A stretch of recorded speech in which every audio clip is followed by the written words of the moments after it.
ये लोग समंदर के बीचों बीच अचानक किसी बहरी जहाज पर अटैक कर देते हैं और उस बहरी जहाज को लूट लेते हैं। आज भी सोमालिया के समुद्री इलाकों में पायरेट्स मौजूद हैं। अब तो बहरी जहाजों में सिक्योरिटी वगैरह बहुत सख्त हो गई है, लेकिन आज से 300 साल पहले समंदर में पायरेट्स का होना नॉर्मल सी बात थी और तभी एक पायरेट की दहशत पूरी दुनिया में फैल गई थी। इसको ब्लैक बियर्ड कहते हैं।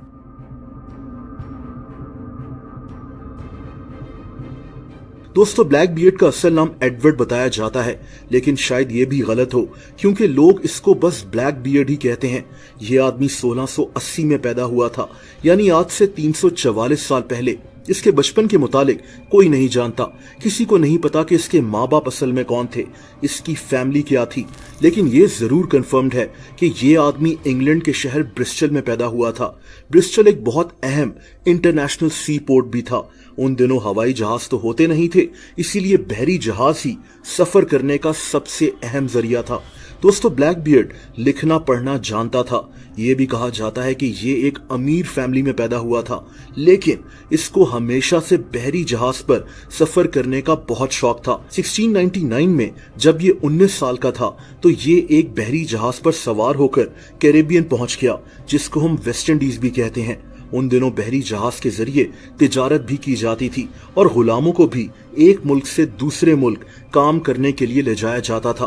दोस्तों, ब्लैक बियर्ड को यह सफर इतना पसंद आ गया कि ये खुद भी बहरी जहाजों पर काम करना शुरू हो गया। ये एक सेलर बन गया था। ये वो दौर था जब दुनिया में एक जंग चल रही थी जिसे war of the Spanish succession कहते हैं। इस दौर में समंदर में बहरी जहाज ऑपरेट करना आसान नहीं था और इसी दौर में ब्लैक बियर्ड प्राइवेट शिप्स चलाना शुरू हो गया। ये वो बहरी जहाज होते थे जिनमें जंगी सामान होता था, गोला बारूद होता था। इनको हुकूमत की तरफ से परमिशन होती थी कि ये प्राइवेट बहरी जहाज दुश्मन के बहरी जहाज से लड़ें और ब्लैक बियर्ड ऐसे ही बहरी जहाज ऑपरेट करना शुरू हो गया। 17th और 18th सेंचुरी में वेस्ट इंडीज का जो सारा इलाका है, यहाँ समंदर से ट्रेड बहुत ज्यादा हो रही थी और तभी इस इलाके में पायरेट्स की तादाद भी बढ़ना शुरू हो गई। इन्हीं पायरेट्स में एक आदमी हेनरी जेनिंग्स भी था। ये आदमी भी प्राइवेट बहरी जहाज ऑपरेट करता था, लेकिन इसने वो काम छोड़कर अब पायरेट यानी एक बहरी कज़ाक बनने का फैसला कर लिया। दोस्तों, कैरेबियन में एक मुल्क है बहामास। ये कई जजीरों पर बना हुआ एक इंतहाई खूबसूरत जगह है। इस मुल्क में एक जजीरा है जिसका नाम न्यू प्रोविडेंस है।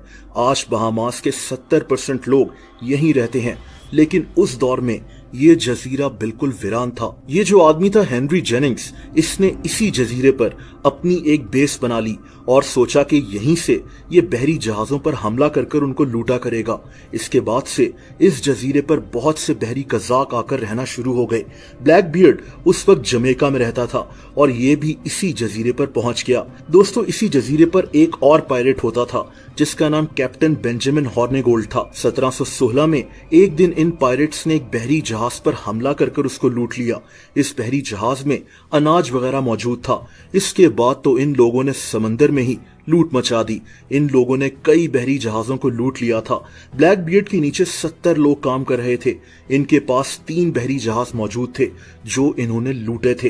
दोस्तों, कुछ अरसे के बाद कैप्टन बेंजामिन हॉर्नेगोल्ड ने यह काम छोड़ दिया और अब ब्लैक बियर्ड इस गैंग का सरबराह बन गया और अब इसने समंदर में जो दहशत फैलाना शुरू की वो आज तक लोग याद रखते हैं। 28 नवंबर 1717 को ब्लैक बियर्ड अपने साथियों के साथ समंदर में मौजूद था। ये लोग 2 बहरी जहाजों में थे। इन्होंने फ्रांस के एक बहरी जहाज पर हमला कर दिया। इनके दरमियान सख्त मुकाबला हुआ, लेकिन आखिरकार उस बहरी जहाज के कैप्टन ने सरेंडर कर दिया। इस बहरी जहाज में गुलामों को लेकर जाया जा रहा था। इसका नाम कॉन्कॉर्ड था। कहते हैं कि इस बहरी जहाज पर बहुत ज्यादा सोना भी मौजूद था। ब्लैक बियर्ड ने इस शिप पर कब्जा कर इसको अपने कंट्रोल में ले लिया और अंदर मौजूद कुछ गुलामों को अपने गैंग में शामिल कर लिया। दोस्तों, इसके बाद ब्लैक बियर्ड ने एक और बहरी जहाज ग्रेट एलन पर हमला कर इसके सामान पर भी कब्जा कर लिया। ये बगैर किसी खौफ के शिप्स पर हमला कर दिया करता था और तभी आहिस्ता आहिस्ता इसकी दहशत समंदर में फैल रही थी। अब इसके नीचे 300 लोग काम कर रहे थे, यानी इसके पास पायरेट्स की पूरी फौज बन चुकी थी। कहते हैं कि ब्लैक बियर्ड के पास सोना, चांदी, महंगे जेवरात का खजाना जमा हो चुका था।